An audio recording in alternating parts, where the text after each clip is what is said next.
Halo teman-teman, jadi khusus hari ini gue bikin videonya dari mobil karena ruangan-ruangan di rumah gue sudah occupied dengan perbaikan. Jadi gue sedang tidak memiliki ruang untuk bikin video lagi. Jadi sementara gue bikinnya di mobil dulu aja deh, nggak apa-apa ya. Yang penting kita bisa diskusi, bisa ngobrol bareng, dan gue bakal bikin sedikit preview, sedikit respon, dan juga sedikit prediksi dari tiap masing-masing grup, dari grup stage drawing Champions League yang diadakan Kamis 25 Agustus malam. Dan kita mulai dari grup A. Oke, kita mulai dari grup A. Tentu aja Liverpool. Setelah awal musim Liverpool yang nggak begitu meyakinkan, tentu Liga Champions menawarkan sedikit harapan buat memulai lebih baik, lebih awal. Meskipun tetap pembelian pemain harus tetap dilakukan oleh The Reds karena lini tengah dan depan bermasalah. Ajax dengan kepergian Ten Hag setelah 5 musim yang menghasilkan beberapa hasil penting di Eropa. Hasil ya, bukan trofi. Ajax sekarang adalah lawan yang gak begitu diketahui kekuatannya di bawah pelatih baru Alfred Schreuder, mantan pelatih Hoffenheim dan juga merupakan asisten pelatih di Ajax dan Barcelona sebelum musim lalu di Belgia di Club Brugge. Dia memainkan gaya sepak bola Ajax yang high press dan fluid. Tapi sekarang sialnya harus berurusan dengan eksodus pemain. Martinez, Andre Onana, Sebastian Haller, Noussair Mazraoui, dan juga ada Ryan Gravenberch. Sekarang juga ada Anthony yang dikabarkan sedikit lagi merapat dengan MU. Lalu ada Napoli yang didukung oleh wonderkid Georgia Kivica Kvaratskhelia, selalu merupakan perjalanan yang sulit bagi semua tim untuk Naples. Rangers kembali ke babak grup setelah 12 tahun dan dengan atmosfer di Ibrox yang gue yakin sangat amat riuh rendah. Apalagi musuh mereka, Glasgow Celtic, punya anthem yang sama dengan Liverpool, You'll Never Walk Alone. Ini bakal menjadi games yang gue paling tunggu-tunggu. Rangers away ke Anfield. Dan prediksi gue, pertama tentu aja Liverpool, kedua Napoli, 3 Ajax, dan peringkat 4 Rangers. Next kita ke grup B. Apa yang nggak dimiliki grup B dibandingkan grup lain adalah mungkin kekuatan bintang, nama-nama besar. Tapi buat gue justru pribadi itu menjadikan grup ini semakin sulit ditebak. Kita pertama ada Porto. Porto asuhan Sergio Conceição telah menjadi lawan yang menyulitkan dalam beberapa tahun terakhir. Kita ingat musim lalu mereka sempat ngalahin Juventus. Hal yang lumrah terjadi bagi juara di Portugal adalah di mana klub-klub besar Eropa langsung ngerubungin bakat-bakat terbaik mereka. Sampai saat ini udah ada 6 pemain pergi, di antaranya Fabio Vieira yang ke Arsenal. Dan sudah ada pemain 4 orang masuk ke Porto. Tapi jujur performa mereka di domestik sih nggak begitu terpengaruh ya, dengan 3 kemenangan dari 3 laga awal.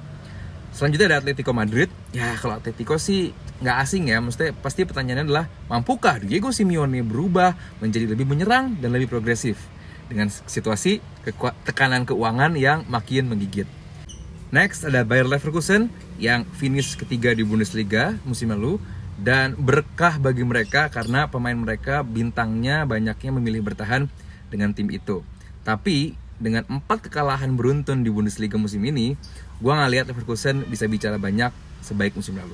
Terakhir ada klub Belgia, juara Belgia, Club Brugge, dengan Karl Hovekens yang menggantikan Schreuder sebagai pelatih. Ini terasa seperti ya masih musim transisi aja, adaptasi dulu. Jadi ya buat hibur-hiburan aja klub Brugge ini di Champions League. Urutannya pertama Porto, kedua Atletico, ketiga Leverkusen, keempat klub Brugge. Seperti itu. Dan inilah grup neraka Champions League musim ini. Nggak usah didebatin lagi, ini grup paling glamor. Dan buat gue ini satu-satunya grup neraka. Dengan 14 gelar yang digabung dari beberapa pesertanya. Bagi Barcelona, Bayern yang ngalahin mereka 2 kali di babak penyisihan musim lalu dan memberikan kekalahan 8-2 di perempat final 2020, tentu merupakan ujian yang harusnya bisa jadi motivasi tersendiri untuk tampil baik musim ini. Dan setelah bertahun-tahun mengalami stagnan, Barca mungkin siap untuk bersaing lagi dengan para elit musim ini. Setelah mendapatkan Robert Lewandowski, Rafinha, Frank Kessie, Andreas Christensen, dan juga Jules Koundé dalam pembelanjaan yang terus terang sulit dijelaskan, sulit dimengerti, dan sangat beresiko. Next ada Inter. Inter pernah ngalahin Barca dan Bayern dalam perjalanan mereka untuk menuju gelar 2010 dan telah berhasil membuat reuni duet Romelu Lukaku dan juga Lautaro Martinez di depan. Ini gue harap bisa jadi kekuatan utama Inter untuk musim ini. Bayern setelah mendatangi Sadio Mane dan juga Matthijs de Ligt memulai musim dengan memenangkan 3 dari 3 laga awal. Tapi performa domestik jarang menjadi masalah bagi Bayern, yang menang-menang aja gitu. Juara Ceko, Viktoria Plzen masuk di grup ini. Kesian ya. Tapi buat gue adalah ya kebanggaan lah buat grup ini, ke klub ini, Viktoria Plzen dapat mengundang nama-nama besar tersebut ke kandang mereka dan juga bisa away ke kandang-kandang ya Inter, Barca dan juga Bayern tadi. Kalau untuk prediksi, nah ini mungkin bener mungkin salah. Cuman prediksi awal gue dulu aja ya. Pertama Bayern, lalu Barca, ketiga Inter, keempat Viktoria Plzen. Setuju? Enggak? Tulis di kolom komen.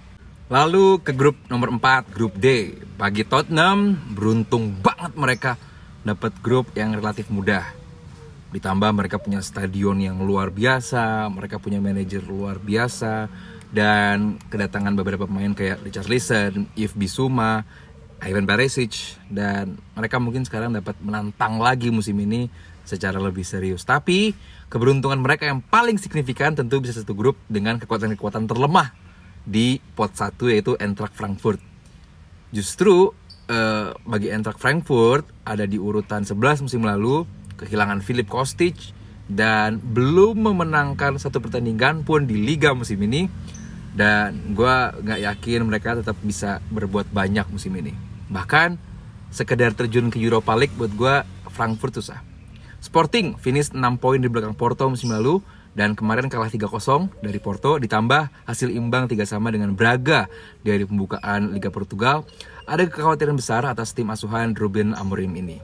Dan abis finish di tempat kedua musim lalu, Marseille udah bisa ngabisin 60 juta bersih untuk nambah Alexis Sanchez, Jordan Verretou, Chancel Mbemba, dan mematikan Matteo Guendouzi dari Arsenal. Ini gue melihat harusnya di atas kertas mereka bisa lebih baik dari musim ini. Dan ditambah mereka habis ditinggal pemain terbaik, pemain belakang selalu bisa, William Saliba. Jadi prediksi gue urutan 1 Tottenham tentu saja, kedua Marseille, ketiga Sporting Lisbon, dan terakhir Eintracht Frankfurt. Next ada grup E, Milan yang baru memenangkan gelar Scudetto pertama dalam 11 tahun terakhir. Merupakan langkah awal yang bagus dalam mengembalikan kejayaan mereka di Eropa. Tentu tahun ini ya target mereka untuk progres lebih jauh di Liga Champions. Tapi tahun ini adalah tahun ke-10 sejak Milan terakhir kali mencapai perempat final. Upayanya mereka mendatangkan Divock Origi dan juga Charles de Ketelaere untuk memperkuat serangan. Tapi yang paling berasa banget nih harusnya adalah perginya Franck Kessié. Mampukah mereka bertahan tanpa Kessié? Next ada Chelsea yang sangat nggak konsisten musim ini dan mungkin akan menambah kekuatan mereka di bursa transfer. Tapi masalah terbesar tetap Chelsea nggak punya daya gedor pencetak gol yang konsisten. RB Salzburg nomor 3 mencapai babak 16 besar musim lalu, tapi keadaannya tahun ini nggak sebagus tahun lalu, di mana 10 pemain reguler yang tersisa, sisanya dibeli-beliin sama klub lain karena Salzburg kan gitu, membangun tim bagus-bagus, udah jadi pemainnya dilepas-lepasin. Bisa juga dilepasnya utamanya sih ke RB Leipzig ya. Itu dia kenapa gua nggak begitu yakin Salzburg ini bisa mengulang kesuksesan dari musim lalu. Lalu yang terakhir Dinamo Zagreb. Dinamo Zagreb tiap tahunnya selalu terjebak dalam level antara mereka memenangkan 16 dari 17 gelar Kroasia terakhir, tapi di sisi lain mereka hanya memenangkan 3 pertandingan dari 36 pertandingan grup. Jadi kan sangat amat anomali. Itu yang membuat gue tidak begitu menjagokan Zagreb even untuk finish di peringkat 3. Buat gue Chelsea pertama, lalu Milan, ketiga Salzburg, keempat baru Dinamo Zagreb. Next grup F. Kalau grup F ini apa ya? Yang paling menjadi aspek paling luar biasa menurut gue adalah bagaimana meskipun dalam kondisi perang, Shakhtar Donetsk, klub asal Ukraina, masih boleh ikutan, masih bisa turut serta.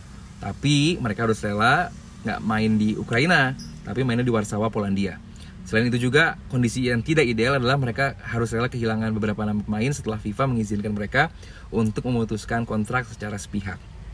Tentu ini nggak ideal. Tapi kunjungan Shakhtar ke Madrid, sang juara Eropa, pasti akan menjadi momen yang emosional. Bahas soal Madrid, ya kita sama-sama tahu kekuatan Madrid masih belum jelas. Keberhasilan mereka musim lalu juga bukan dari mapping atau planning yang bagus, tapi lebih ke memanfaatkan penyelesaian yang bagus dari Benzema, penjaga gawang Thibaut Courtois, dan juga kepercayaan diri tinggi dari pemain muda. Casemiro cabut ke MU dan Tchouaméni dianggap sebagai pengganti yang mumpuni gitu. Rudiger juga datang menjadi back dari Chelsea. Kita bakal lihat seperti apa kekuatan mereka untuk mempertahankan gelar musim ini. RB Leipzig kehilangan Nordi Mukiele dan ke PSG dan juga Taylor Adams ke Leeds yang ngumpulin bakat-bakat terbaik dari negeri Paman Sam dan juga mendapatkan Timo Werner. Tapi Leipzig punya awal yang sulit, hanya dapat 2 poin dari 3 pertandingan awal, ya kayak Liverpool. Celtic jauh lebih bagus dibandingkan musim lalu dengan Ange Postecoglou, pelatih yang sempat diidam-idamkan oleh Arsenal. Kalau mereka bisa mendapatkan 6 poin, bisa menang 1 atau 2 game, gue sih yakin Celtic bisa mencuri pandang untuk finish di peringkat kedua. Tapi buat gue ya Madrid masih peringkat pertama, Leipzig peringkat kedua, Celtic ketiga, Shakhtar Donetsk keempat, kayak begitu. Grup G, oke. Tentu headlinesnya, berita utamanya yang jelas adalah pertemuan Erling Haaland dan juga Borussia Dortmund, klub yang dia tinggalkan untuk gabung dengan Manchester City. Seperti yang berkali-kali gue katakan bahwa kedatangan Haaland ke City ini bukan hanya untuk mempertahankan gelar domestik ya, tapi jelas untuk gelar Eropa, di mana ada 1-2 momen di laga penting di mana mereka deadlock dan butuh ketajaman di lini depan. Ini makanya didatangkan Haaland. Dan gak ada nama yang lebih baik untuk urusan itu selain Erling Braut Haaland. Jadi fungsi Haaland ini gak akan berguna-guna banget sih di babak grup yang relatif mudah buat City, meskipun tanpa Haaland nanti tuh babak 16 besar, perempat final, dan babak knockout. Next, Dortmund yang menggantikan Haaland dengan Sebastian Aller dan juga Anthony Modest tetap belum konsisten di bawah mantan asisten Jurgen Klopp, Edin Terzi. Meskipun demikian, gue sih masih jagoin Dortmund untuk lolos. Selanjutnya ada Sevilla, kehilangan back tangguh Diego Carlos ke Aston Villa. Tentu jadi masalah bagi mereka. Ditambah mereka juga harus kehilangan Koundé ke Barcelona. Intinya kekuatan mereka nggak seserem musim lalu, di mana lini depan mereka juga musim lalu kan ada Martial, praktis Papu Gomez, dan Lamela yang akan menjadi harapan bagi Sevilla musim ini. Sementara Copenhagen kembali ke babak penyisihan grup setelah absen 6 tahun. Dan gue gak yakin Copenhagen bisa bicara banyak musim ini. Jadi prediksi gue, City, Dortmund, Sevilla, Copenhagen. Ya, bukan grup yang paling panas. Grup H, kualitas Benfica akan menentukan grup H ini. Tim asuhan Roger Smith memulai musim dengan mengesankan, menyingkirkan Midtjylland dan juga Dynamo Kiev di babak playoff dengan skor total 12-2. Kalau mereka bisa mengambil poin dari tim pot 1 dan tim pot 2, grup ini bisa menjadi sangat sulit. Next, PSG telah mencetak 17 gol dalam 3 pertandingan Liga pertama, dan mereka juga bersama Lionel Messi yang tampak lebih muda, tampak lebih bersemangat, tentu akan menjadi ancaman. Gak bisa dianggap lemah juga musim ini PSG, meskipun di Ligue 1 bukan level tertinggi lawannya, tapi lawan tertinggi mereka ada di kompetisi Eropa. Juventus sangat ingin kembali ke kejayaan Eropa, tapi mereka cuma bisa finish di peringkat keempat selama 2 musim terakhir. Paul Pogba, Angel Di Maria didatangkan, tapi Matthias De Ligt juga pergi, Dybala juga pergi, Ramsey juga pergi. Ini membuat gue Juventus harus lebih aktif lagi, bisa transfer untuk bicara banyak musim ini. Dan terakhir ada Maccabi Haifa, whatever. Pertama ada PSG untuk urutan pertama gue, kedua Juventus, ketiga Benfica, dan keempat Maccabi Haifa. Ya, jadi kurang lebih kayak begitu prediksi, preview, dan juga respon terhadap drawing Group Stage Champions League 2022-2023 yang diadakan semalam hari Kamis tanggal 25 Agustus. Gimana? Banyak yang sama dengan kalian prediksinya atau banyak justru yang beda? Gak apa-apa. Kalau kalian punya pendapat yang beda, silahkan tulis di kolom komentar. Siapa tahu kita bisa berdiskusi bareng. Dari gua, Aldi, gitu dulu aja. Kalau ada salah-salah kata mohon dimaafin. Sampai jumpa di video-video selanjutnya dan sampai jumpa.